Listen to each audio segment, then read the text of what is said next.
दिनांक 13 एप्रिल 2026 रोजी नाशिक तालुका पोलीस ठाण्याच्या हद्दीत येणाऱ्या विल्लोळी शिवारात झालेल्या प्राणघातक हल्ल्याच्या प्रकरणात पोलिसांनी संशयित दाम्पत्याला अटक केली आहे। या घटनेत सूरज कुमार मोहनलाल सोळंकी वय वर्ष 31 राहणार अमरधाम रोड नाशिक यांच्यावर अज्ञात महिला व पुरुषाने लोखंडी कोयता व दगडाने गंभीर हल्ला करून ठार मारण्याचा प्रयत्न केला होता। या प्रकरणी नाशिक तालुका पोलीस ठाण्यात गुन्हा दाखल करण्यात आला होता। घटनेनंतर आरोपी फरार झाले होते। प्रकरणाचे गांभीर्य लक्षात घेऊन जिल्हा पोलीस अधीक्षक आणि वरिष्ठ अधिकाऱ्यांनी तपासासाठी विशेष पथकांना मार्गदर्शन केले।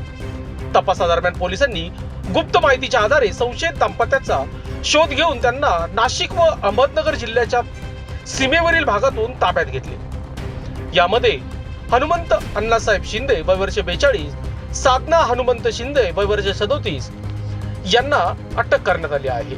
पोलीस तपासात समोर आलेल्या माहितीनुसार पीडित आणि महिला आरोपी यांची पूर्वी ओळख होती। त्यांच्यात वाद झाल्यानंतर पीडितेने महिलेवर अनैतिक संबंधासाठी दबाव टाकल्याचा आरोप आहे। तसेच तिच्या कुटुंबाला जीवे मारण्याची धमकी दिल्याचे समोर आले आहे।